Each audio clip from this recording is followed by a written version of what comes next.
want to take a few moments of your time to tell everyone about Military Broadcast Radio, or MBR for short, a veterans radio station in Boulder, Colorado that helps with podcast and media training for disabled and transitioning veterans looking for a way to give voice to what's on their minds.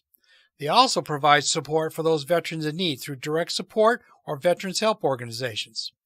They can be found on the internet at www.mbradio.us and on social media through their YouTube channel, MB Radio, Facebook, Instagram, Twitch, and Rumble. MBR Radio is a nonprofit and relies strictly on corporate donors and viewers who subscribe and like the shows. If you wish to donate, please visit their website and check the Sponsor or Donate tab. However you decide to support this program, it is all greatly appreciated by all the veterans who contribute to the programming on this station. I thank you on behalf of MBR Radio for listening to this. Kid Felcha, 1,000 welcomes to the Village Oak Tree for June 12th, 2024. I'm your host, Terrence O'Donnell, and I want to thank everybody for joining me again. Once again, I got my friend Mitch, and we're going to nail everybody out there with all the current events and stuff at home, all the things that matter to us on a daily basis.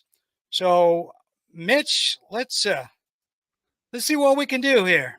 No trouble at all. To start off with, you were saying earlier that you were having plumbing problems? Well, that's just how life goes. Everything seems to have a life expectancy. What's interesting to me is that I needed to get a connection for the spray nozzle on my kitchen sink. As simple as that. And there was none available at any of the big box stores. I went to Lowe's, I went to Ace, I went to Home Depot. I was told that the sink itself is 10 years old and they don't make connections for that sink anymore. Right. So I have to replace the sink. What? That's what... For me to get a spray hose to work, I can't get a jack, a simple connection. So I'm working around it. I'm getting something else done. I'm going to rig something that'll get it to work.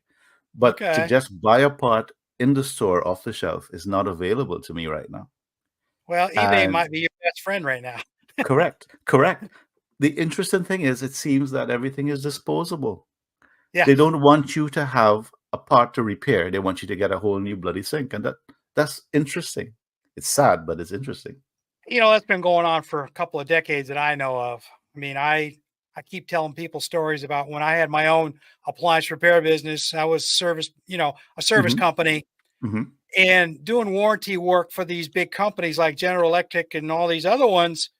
I even got a letter, I think it was 2006, if I remember right. I think it was 2006. It was right after I started doing warranty work for General Electric.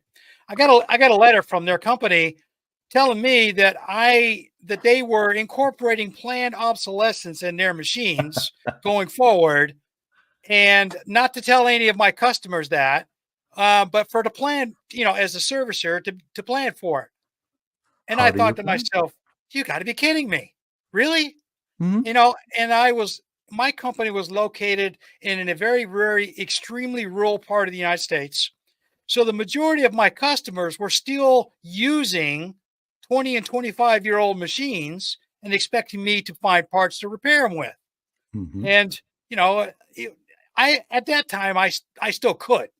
Back in the middle aughts, as they call it, decade now, I was still able to. I had a vendor, down in southern Maine, Portland, Maine, that I could still get a lot of those old parts for. It wasn't a lot of things, but they still had a pretty good stock of old stuff. So I had purchased inventory and had them on my shelf because I already had a feeling that this was going to be a thing. And it turns out I was right. But the upshot of it was I had all these customers expect me to repair their old machines. Right. And as time went by, after 2006, I realized that part shortage was starting to become a real thing, and I would notify my customers accordingly. And then after I got that letter, I thought to myself, you know what? There's no way I'm not telling my customers. Okay. And it turns out it wasn't just General Electric. Whirlpool was in on it. Frigidaire having their own issues. And I thought, well, this must be a thing across the industry they've just decided that it's it's called more cost effective for them to just have customers buy new machines every 6 to 8 years rather than to keep supplying parts to guys like me. That's so disappointing. It is. Yeah, I was upset. I mean, it's like anything else. Because even though I was a warranty servicer, mentally I still considered myself a consumer. Hmm. Okay. I mean, like anybody else. And I'm thinking, okay, you're doing this to everybody across the country. There's something Right. seriously wrong with you guys. And then if you add to that that we have to build these parts out of raw materials and then toss the old ones into landfills everywhere, we're destroying the Right. environment Uh-huh. continuously. It's not. It's just not sensible. But Well, I guess the bottom line is the bottom line. People want to make their money. it's all about the corporate mentality of we're going to make money any way we can. We don't care about the environment. We don't care about the consumers. All we care Mhm. about is making money. Well, as a slightly related topic, did you see that in China recently they are working towards curing diabetes? Oh, Did really? you see that? Yeah, and they made some progress. Now you won't find that happening here. There's No. no need to cure it, so the companies will continue to make money selling the insulin. Right. But the Chinese mentality would be, let's fix it so that we can keep people working. So Well, there's a yeah. difference in mindset in terms of how we organize a society. Do we organize it to take care of the people that are here, or do we organize it for money? And the money is winning in the West. Yeah. Yeah. And that's very true. And, and I just thought of something, considering all the tariffs and stuff that the United States has started imposing on China now, how much you want to bet they do something to restrict the imports of this, whatever it is they come up with here down the Oh, they're road? going to restrict that. They're going to restrict that, no doubt about it, because it's not cost effective for them to cure it. It's better to keep people sick. Yeah. Not here in the United States anyway. Yeah, exactly. And then even That's crazy. the tariffs don't really make that much sense because people around the world are going to be buying those vehicles or whatever they're Uh-huh. tariffing at a lower cost. Right. And their production costs are going to be lower around the world. So Well, yeah. America is going to have to compete with that. Well, I mean, Europe, I saw something last week. Europe and somebody else are going to be putting, imposing tariffs on these cars as well. But Okay. it's not going to be anywhere near the amount that the United States is doing. I mean, I think Well, Europe, EU said something like 25% or hmm 27% or some hmm kind of thing like that, which to me actually makes sense. I mean, that's actually fairly normal. I mean, okay. China's not having any kind of, qualms about it because they're kind of expecting it to a degree. Well, what happens when China decides, okay, well, the batteries that we make, that we are number one in the world, we're going to restrict the flow of it to the West. So the Oh, cost of there. batteries are going to go up Yeah. for Well, I mean, everybody that's manufacturing. yeah, they're already restricting them coming to the United States, so it's a So given. think about the cost of the cars in the US that are going to be Uh-huh. using those batteries. They're going to be much higher.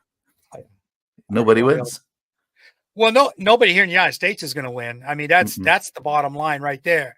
And this Mm-hmm. whole business of, um, making their cars in Mexico and then having them and Mexican people Mm-hmm. ship them up. I say not the Mexican people. It's the the companies. They'll be Mm-hmm. Chinese owned. They'll be Mexican owned, run by the Chinese. Right. I guess. I mean, I guess that's how they expect to get around some of this stuff. Mm-hmm. And then they're going to be shipping the cars across the southern border Mm-hmm. under a Mexican name, Right. hoping to get by these tariff sanctions. People So, will find a way. well, I They will mean, they find a way. will, but I Mm-hmm. have to wonder what Washington D.C. is going to do about it, and they're going to shut that down too. Well, protecting your environment, protecting your industry works for a while, but people get around it in the first instance. And then Hmm. not only that, people will respond with tariffs of their own. Right, So right. it's not going to be as easy as we're just going to just slap tariffs on China and get away with it. Oh I yeah, don't think no, they're no, going to no. be able to do that. Yeah, I mean, China's already started slapping restrictions on stuff here, imported Hmm. restrictions and things in retaliation to the United States. So, I mean, it's just going to keep going, and it's It's going to crazy. keep going. And It's the going only to keep people who are going. going to suffer are the average Joes like you and me. Correct. And then you can't get parts for your kitchen sink. Right, So, right. Well, I mean, I had just to kind of go along with what you were saying. You know, here at my house today, I've had contractors. mhm. As I said, I was going to be busy this morning, so I had my lawn sprinkler guy come out and do his annual spring repairs. Hmm. So I bought this house. It was built in 2003. So everything, the infrastructure is, the age of the house. So that goes with certain other things. So certain things are starting to fall apart. Yeah. Um, Yeah. seems like every spring now, I've got to get repairs done on my lawn sprinkler system, and Hmm. it's not something that I can do without because I live in a HOA managed subdivision, so they Right. require me to Yeah. have lawn sprinklers whether I want them or not. I hate Uh, HOAs. yeah, I'm not I know. kidding you. It's one of those deals. I basically kind of weighed the options. Um, I knew that the HOA system here was pretty tight. It's expensive, but my wife loved the house, and I thought, well, you know what? It's it's not a small price to pay, but it's a price I'm willing to pay to keep, to make her happy. I'm like, okay, Yep. so we'll just eat it and go. Hmm. But along with that, I'm dealing with 20-year-old infrastructure. So, Yep. case in point, last weekend, I went out and turned on the main water valve and put the sprinkler system into test mode to make sure everything was working right. And invariably, I found problems. And one Hmm. of them, I had a busted pipe down at the end of my driveway, so that had to be fixed. I Hmm. had a sprinkler head that was frozen in the ground, it had to be fixed. Hmm. So I called my guy up, say, hey, can you come out? The same old deal. And I go through this every spring, seems like. Right. Um, and then I was going to say last Thursday, Friday, some young man come to the door and said he was doing pest control. And normally don't, I don't buy into that stuff, but he Right. had a pretty good little program. So I listened to him. Of course, the other part of that is my wife is on the other side of me, not physically, not literally, but she had been complaining to me the last couple of weeks that we got ants in the front lawn and the back lawn. They're getting on the Hmm. patio. Hmm. We got Hmm. spider webs on the side of the house, all that kind of stuff. So, I've been doing my best to take care of it myself, but there's only so Right. much I can do. Yes. So when this guy came to the door the other day, I thought to myself, yeah, maybe because typically they're pretty expensive. Yes. So I got smart. I waited till my wife to get home from her outing with her girlfriends. So I told her what the guy's offering for a price. And she said, you know, it's a little expensive, but I really want the spiders and the ants gone. I'm like, all right. Hmm. Hmm. So the guy came back, when he said he was going on. We talked to him. And he offered me even a better deal on a 1-year contract just to get my business. Okay. So I That was thought, good. I said, okay. So we bit.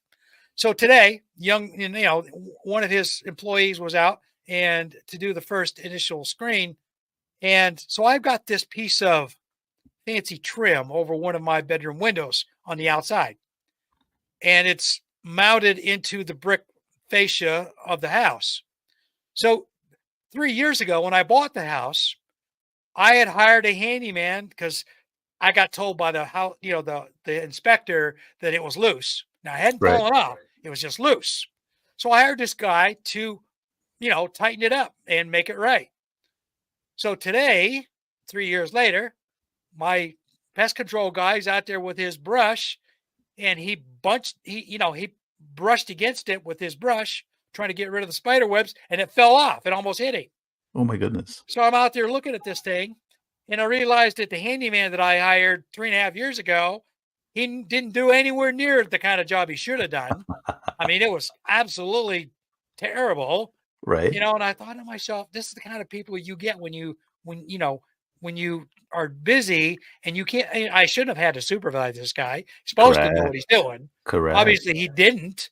So now I've got somebody else coming out to redo this job that I paid this guy 3.5 years ago to do.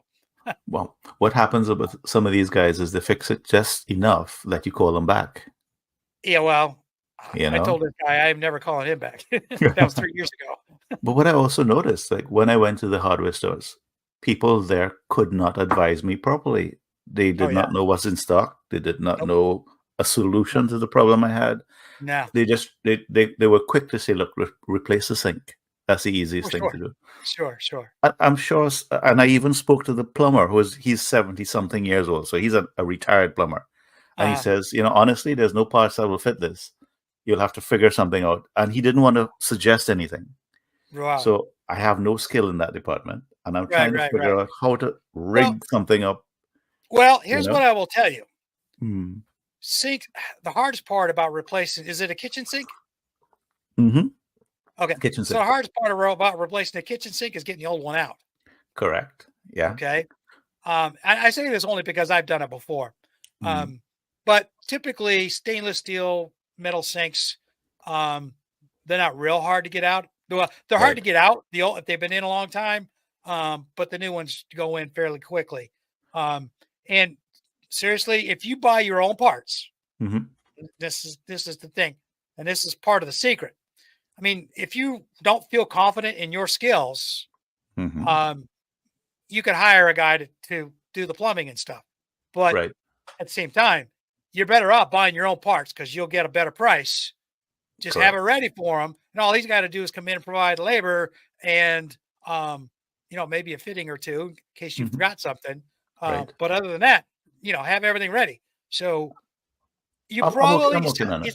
it sounds like you've got one of them really old sinks that had the Yes, that's the, the exactly faucet right. in the center, and you had that extra hole off to the side for the spray nozzle. That's right. And Oh there's a yeah, leak on the faucet. So yeah. I got the guy over, and he says we will try to change the faucet first before we change the sink. There you So go. I'm thinking that we can go that way. So it's not going to be that expensive. The Good. bigger point, though, is that people are not willing to do a Oh proper no, job. no, The hardware is not helping me. The no, people that are paid to work and advise can't come up with solutions. And they have a no, whole hardware there. It's no. And interesting you're that right. I mean, you walk into Lowe's or Home Depot, you already better know how to do the job because nobody there's going to help you. I'm surprised at that because from the immigrant point of view, you would think that this is a developed country. The people are intelligent. They're working. They know. You have this image that it's a better organized society. And when you get here, they know better off than you are. Right, It's right. interesting. Yeah. Well, there's two schools of thought. So, guys in our age bracket, Mm. okay, we anywhere from 50 to 70 and beyond, we grew up here in America. We grew up where we were educated. Hmm. You went and you got taught really well. I mean, for a public school system, the education was there. You learned a lot of things about civics, government, history. They taught all that stuff. Well, Yeah. now in the last 20, maybe even 30 years, that's started to go away. And within the last 20 years, especially the last 10 years, with the MAGA people doing away Mm. with all this stuff in the schools, young people, and I don't, it's not their fault, and I don't mean no offense to them, but they're not being educated in any way, shape, or form. They can barely read. They don't know anything Hmm. about history. They have no Hmm. clue on what kind of style of government is in Washington D.C. only because they're not being taught in school anymore.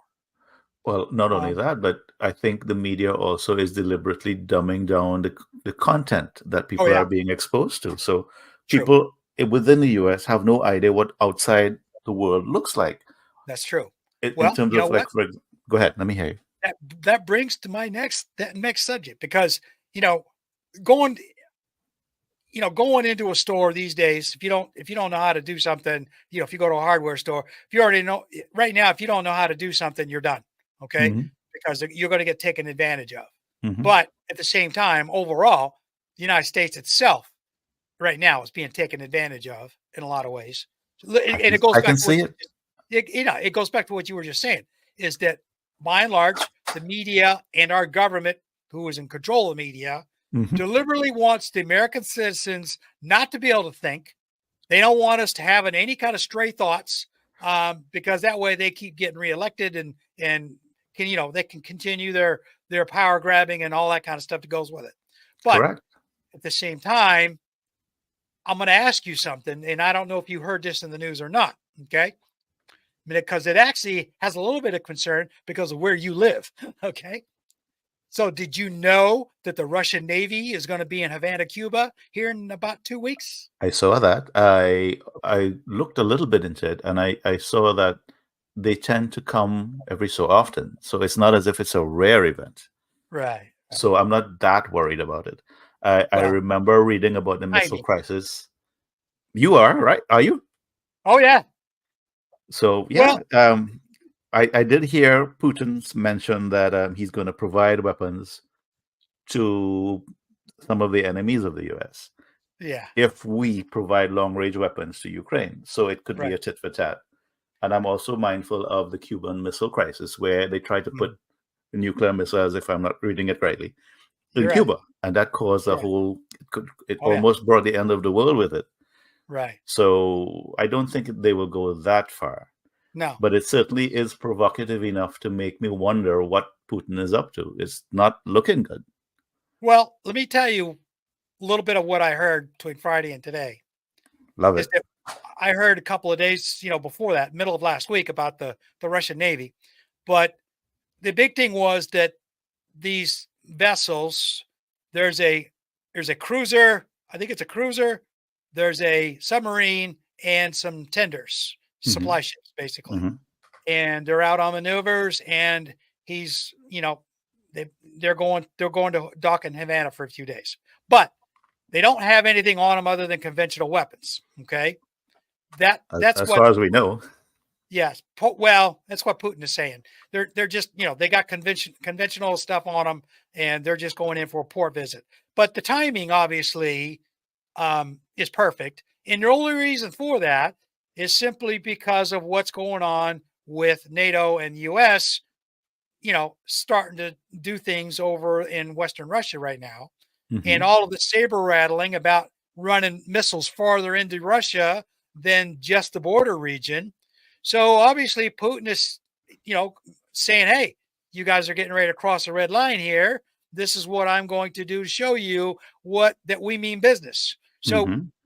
there's now something I heard this morning was that Russia has been giving their most second level missiles to North Korea.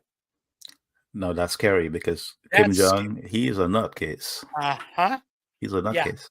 Yes. So we already know that, from news broadcasts and stuff that have gotten leaked out, that North Korea has been giving stuff to Russia, Right? and North Korean missiles have been, the remnants thereof have been found on Ukrainian battlefields. Hmm. I Well, saw that. I saw that. the trade-off apparently is Russia gave North Korea some, not their best of the best, but almost the best.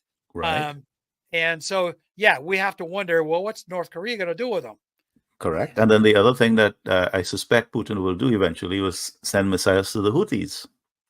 Oh yeah, yeah. So they're going Well, to you know be how able he's to going to take do out. that, don't you? You know how he's going to do that. He's going to send them. So they have that new north-south corridor going Hmm. from Russia down to Iran and down Hmm. into eating it right now. Hmm. So for a fact that they're going to be sending missiles down to To Iran, Iran. and Iran Yeah, is going to send them down to the Houthis. correct.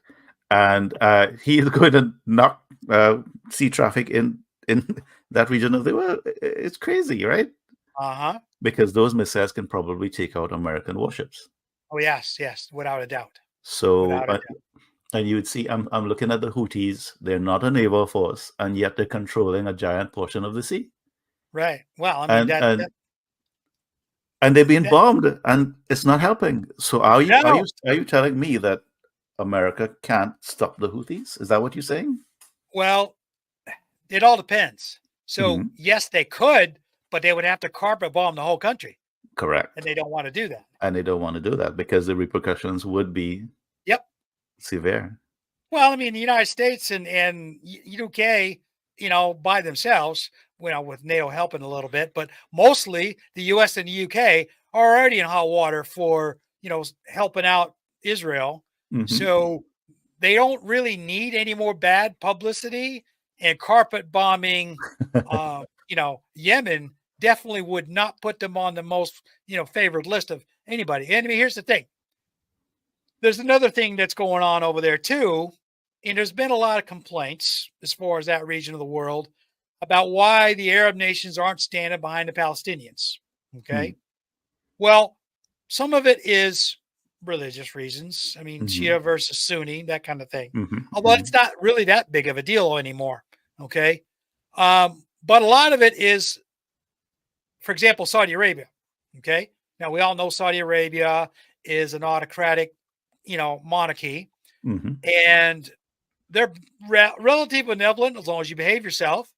But other than that, but they're getting ready to sign off on a security deal with the United States. Now, the Right. United States has been pushing this for a while, Hmm. um, but they're getting ready to actually make this deal.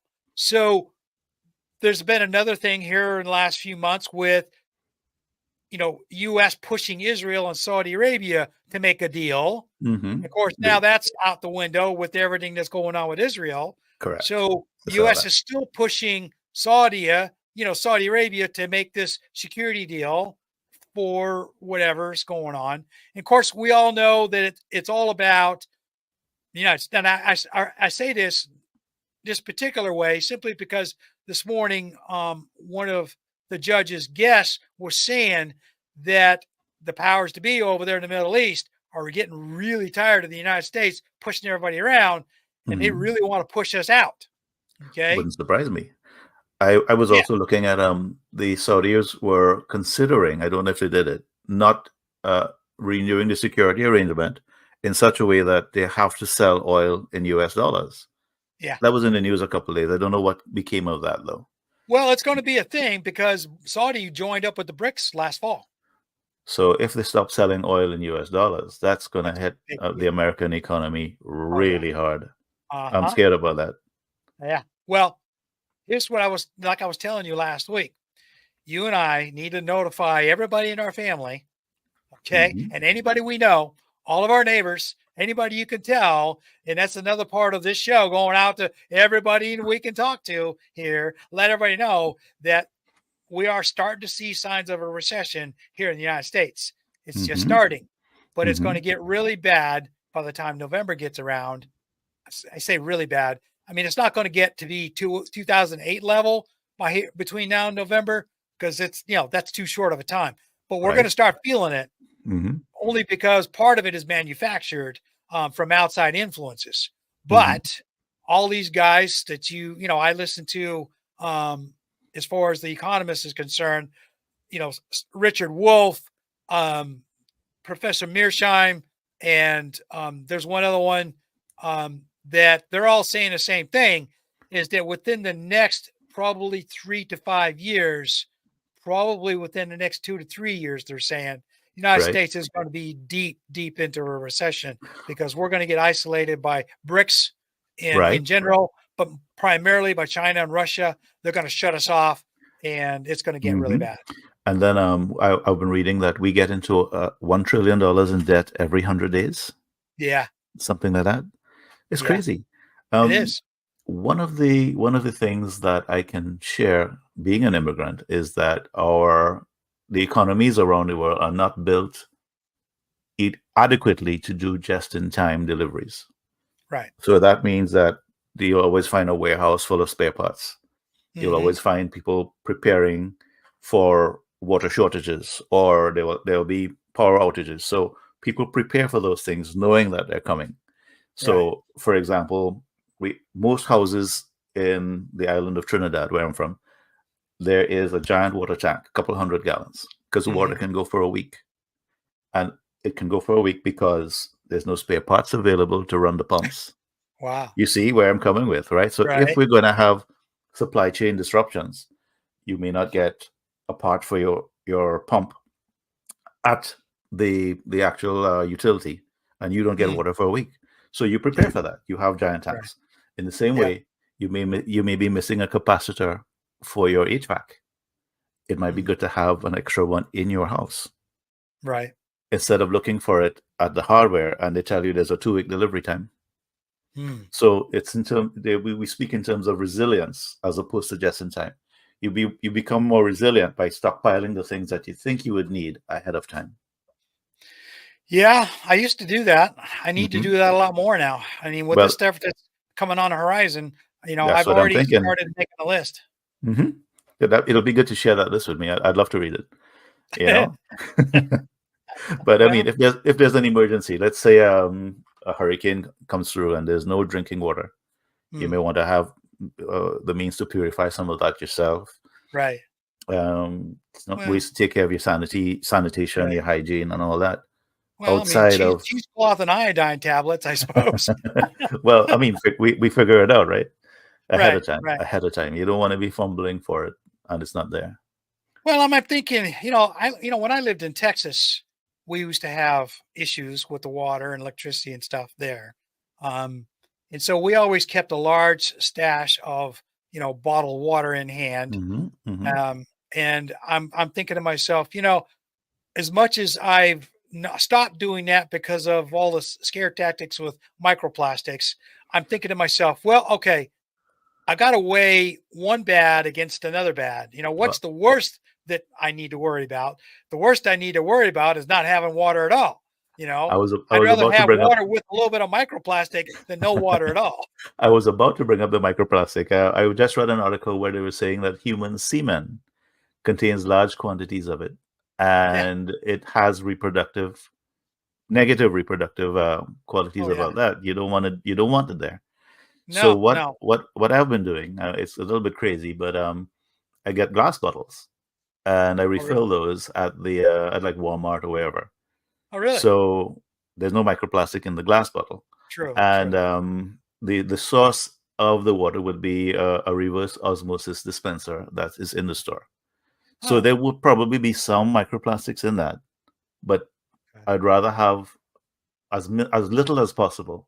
So my chain would be uh, reverse osmosis to a glass bottle, and then I Right. drink out of glass at home or stainless steel or whatever. I try to avoid plastic Yeah, when I it don't. comes to food.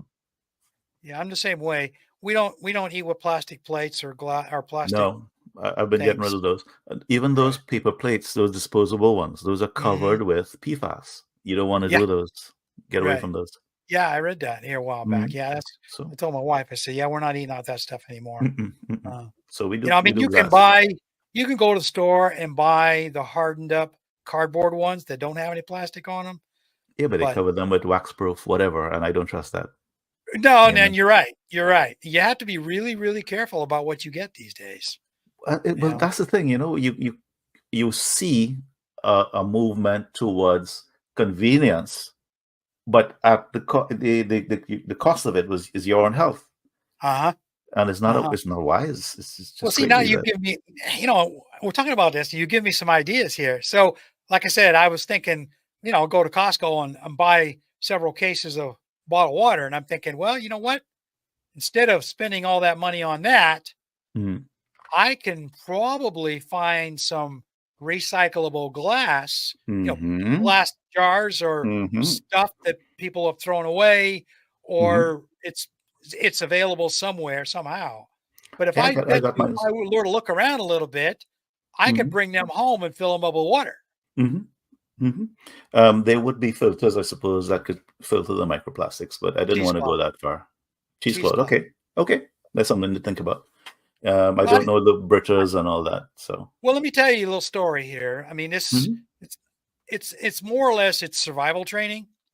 So in the army, we were taught that if you wanted to, you want to filter water, and well, for example, if you're out in the middle of boonies somewhere, you don't have access to clean water, you Mm-hmm. carry in your ruck iodine tablets and cheesecloth.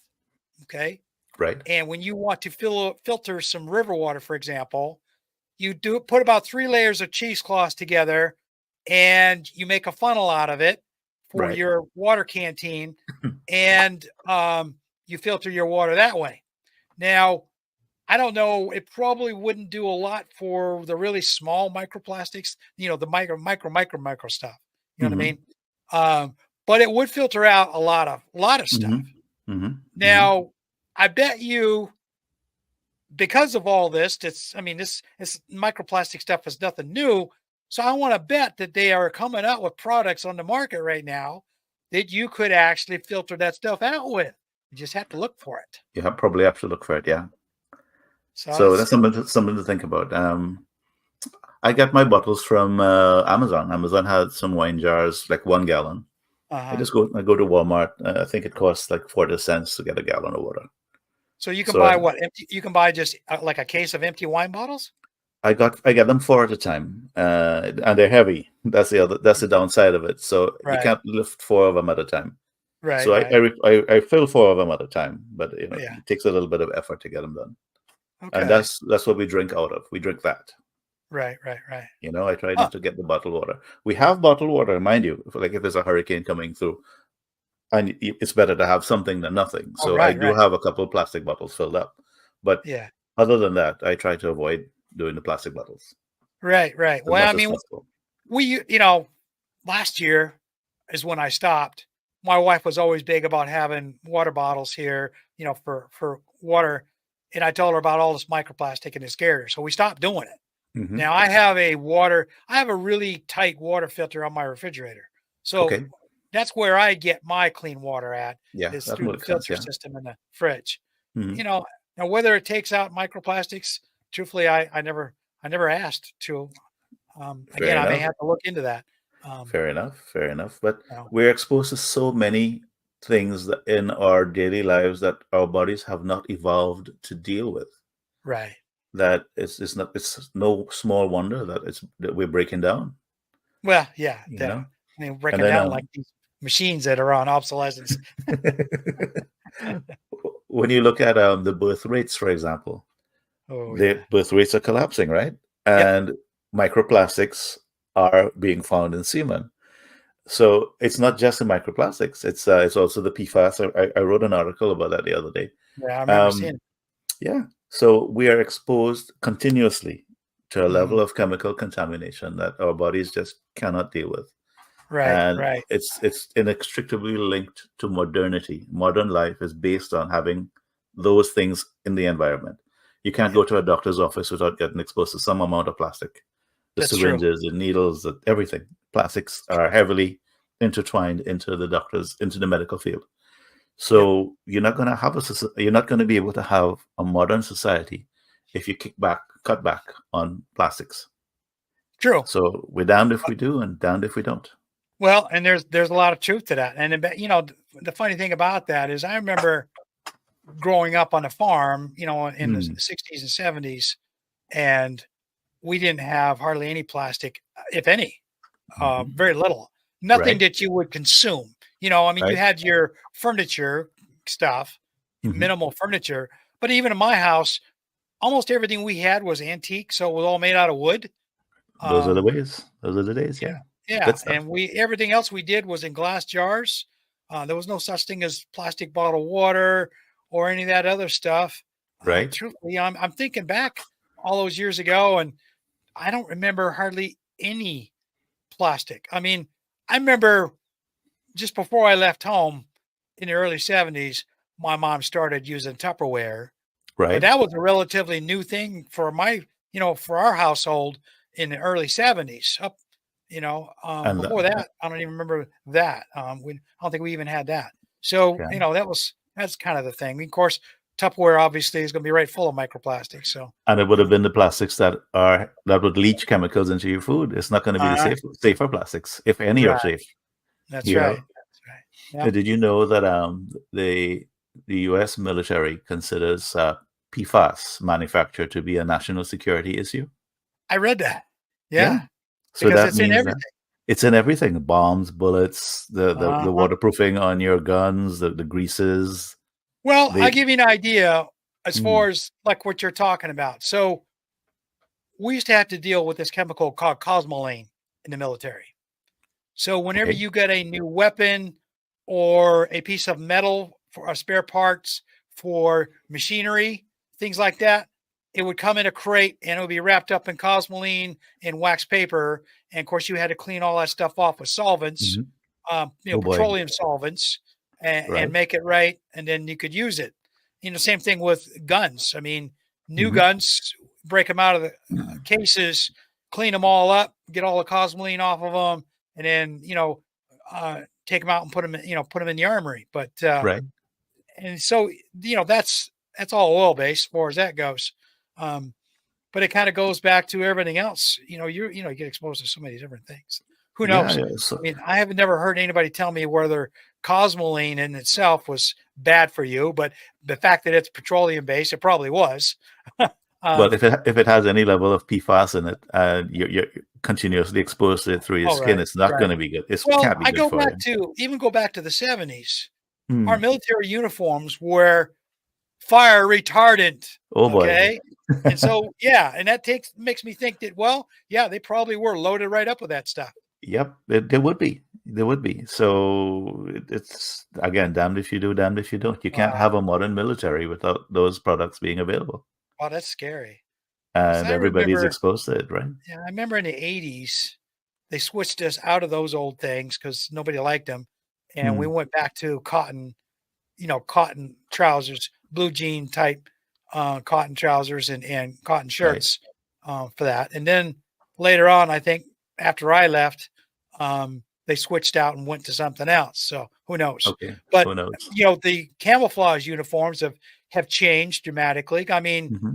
when I was in the military, as far as the army, everything was you had your BDUs, woodland camos, Hmm. the ones that everybody's familiar with, the green and brown and stuff.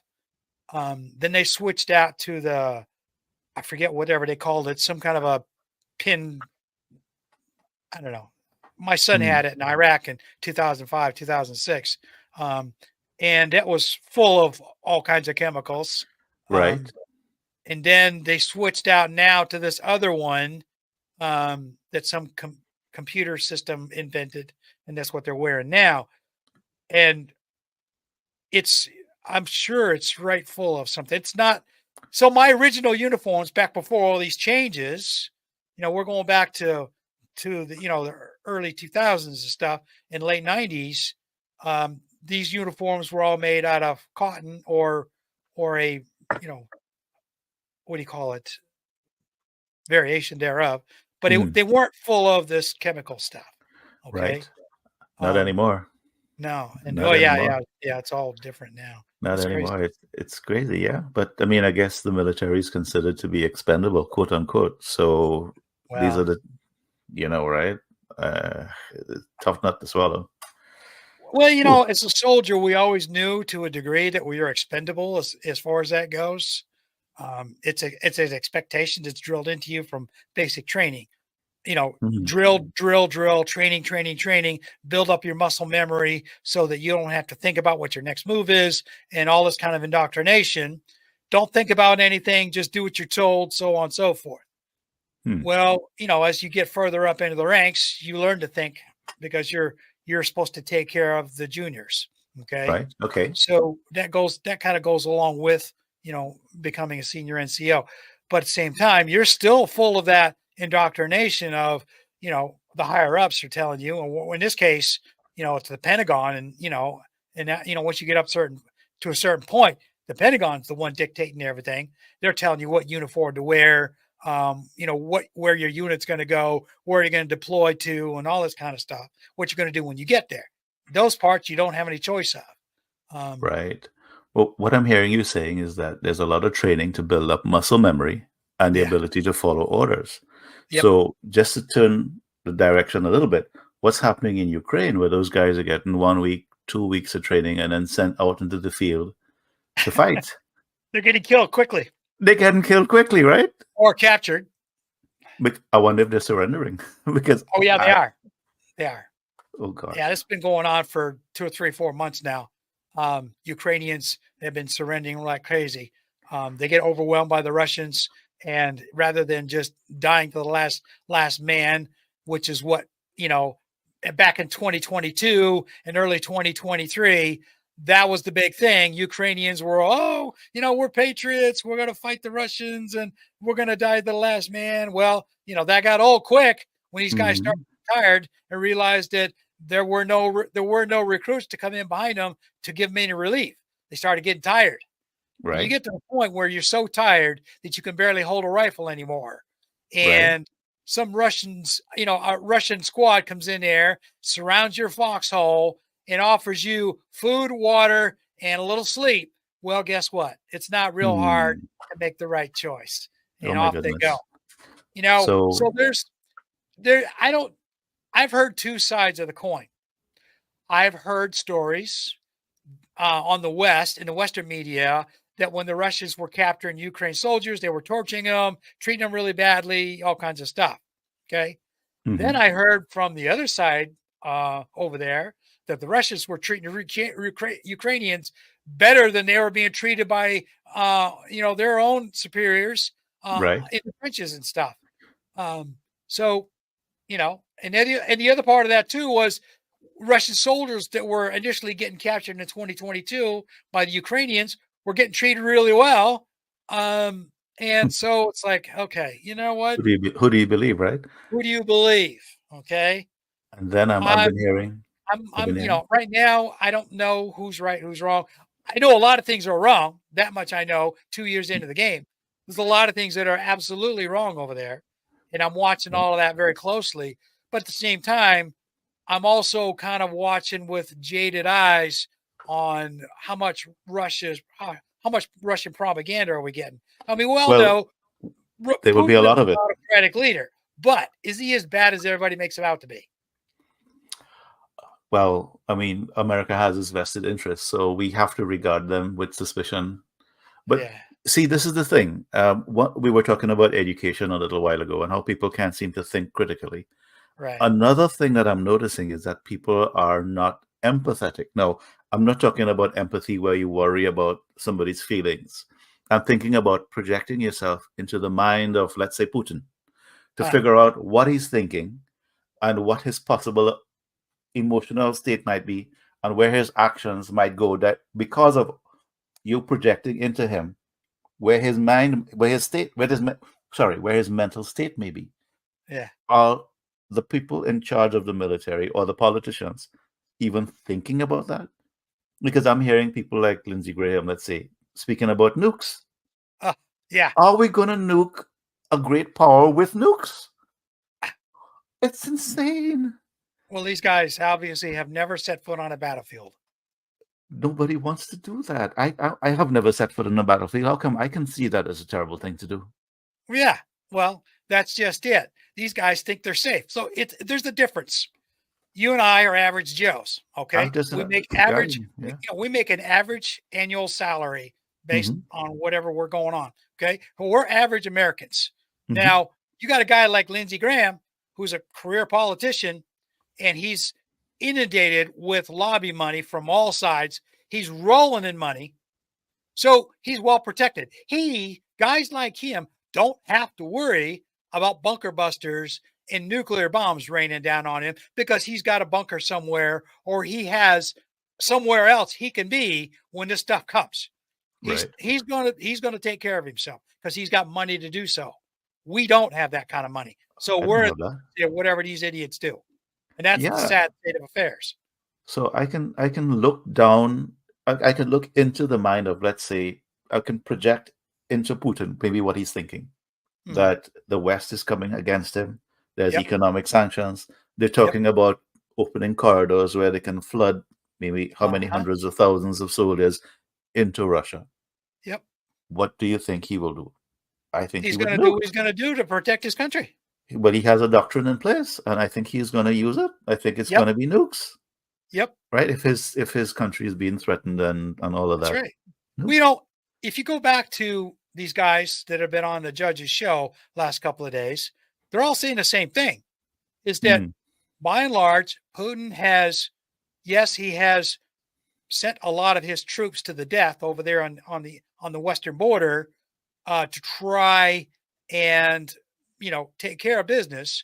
And it's like these guys were saying, the United States started this back in 2008 when they instituted a coup in Ukraine and toppled the democratically elected president that they had, he, mhm. just because he was pro-Russian. Okay, Right. and it's been that way ever since. So Putin's first aggressive act, when with all of this, with NATO pushing into Ukraine, was to take over Crimea in 2014. I saw Okay, that. Yeah. and now the further escalation by the West, because they elected Zelensky, and of course he's pro-Western and he's doing all this kind of stuff. So now he's escalated. Now it was all about save me, save me, save me. NATO wants military assets in Ukraine Hmm. because they're afraid of the Russians, which there's no reason to be afraid of the Russians, but Mm. still, you can temper Russia. You could have tempered Russia with other means than militarily, but of course the U.S. doesn't know any better, and that's one of the biggest negatives that everybody's been talking about the last few days. Is that the United States for the last 50 years has been pushing themselves around the world with their military, and everybody's getting tired of it. Example is the Middle East. Middle Right. Eastern countries are pushing back, saying, "Hey, you know what? Go home. All right, we Hmm. don't want that stuff here anymore. We got a Hmm. better idea. We have a better plan with this whole BRICS thing, and it's a lot more peaceful than what you're offering us. Right. So go home. If you don't want to play nice, get out of here. Don't play in our sandbox anymore." And Right. it's going to be a thing. So I can see that what's happening too with like this weekend and the last couple of days, all of these elections in Europe. Okay, The far all the right all is the cleaning far up. right people, yeah, they're moving in like crazy, Yeah. and so you can see, and this is what a lot of people are also talking about. And I've been kind of watching this for a couple of years now, but now you see with all this going on, it's becoming, right to the forefront is that the EU is probably going to end up breaking up, and these countries are going to go back to their nationalistic governments and say, "All Hmm. right, we're done here. We're going to Hmm. protect ourselves," and so on and so forth. And here we go. Did I see Turkey join BRICS this week? Uh huh. And that's a NATO country, right? So Yeah. that's Well, it may not be fascinating. for long. It may not be for long because they've been trying to get into the EU forever, and they've been denied. They're being That's right. denied it. That's right. So BRICS has come along, and That's right. they're saying, okay, fine. Well, No. I give you an example. For the last 20 years, the United States has had to basically hold something over their head to keep that Air Force base in Incirlik, Turkey open. Hmm. Okay. Because Turkey wanted us when George Bush first went overseas to Afghanistan and he escalated the war in Afghanistan, Turkey said, "Hey, we don't like what you're doing. You need to get out of our base. We're taking it back over." Hmm. Well, the United States pushed back and Turkey kept it open. Right. And the same thing happened with um, Uzbekistan. They took over an old Russian base there on the Afghan border. And then all of a sudden, the United States was doing bad things. Uzbekistan said, "Hey, no, you know what? We don't want you here anymore. We're booting you out." Okay. Right. And that was a really big deal, closing Right. down, Karshi-Kanabat. So the United States got all upset about that because they needed that staging point. Hmm. Of course, now it's water behind the ears as far as it goes. That's all gone now. But Incirlik, though, if they close up Incirlik, that's a big deal. Wow, I That's can one of the imagine. biggest Air Force bases that they have over in Eurasia right now. And if Right. Turkey closes the Americans out of that, Wow. that'll hurt them really bad. Yeah, Turkey is, as I understand it, the largest land army in Europe, Yeah, right? So they're the meanest. you're gonna lose you're gonna lose a giant Yeah. part of NATO. Uh-huh. So Yeah. they need to be really careful about how we push ourselves around the place You know, in you and taking I money both know away. the United States right now is not in the mindset to even think about caution right now. It's interesting that we're like a giant dinosaur that's trapped in a top pit and trying to escape and just lashing out, That's right. not calming down and saying, let's figure this thing out. Let's be calm. Let's be deliberate. Let's try to build alliances rather than break everything up around us. Yeah. No, unfortunately, the United States is behaving like a spoiled child. Yeah. They've been the bully on the playground for 50 years, and they don't like not being the bully anymore, and they're fighting it. And we can Mm, see the results.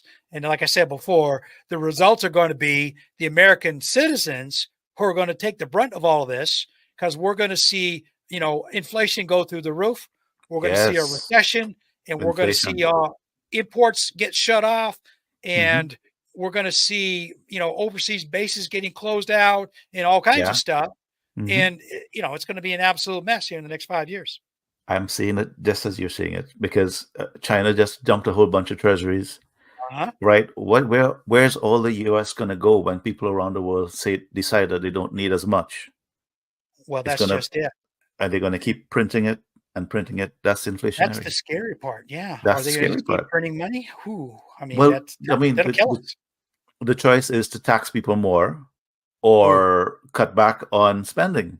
Those are the choices, right. right? The wealthy people are not going to let them let them tax them, right? And So, the thing is, if we had the right government in Washington, then they could levy those taxes. but who is the But right government? well, that's just it. Right? I'm seeing that That's the existential question. red and blue are on the same page. They're doing the Yeah. same No, pieces no. of I crap. mean, there's obviously the Republicans and the Democrats need to go away. Okay. Um, I was talking to your Miss Francis quite a lot here the last few Mm. days. Okay, She's really cool. Okay. I I like her. like her. I All like right. her. Yeah.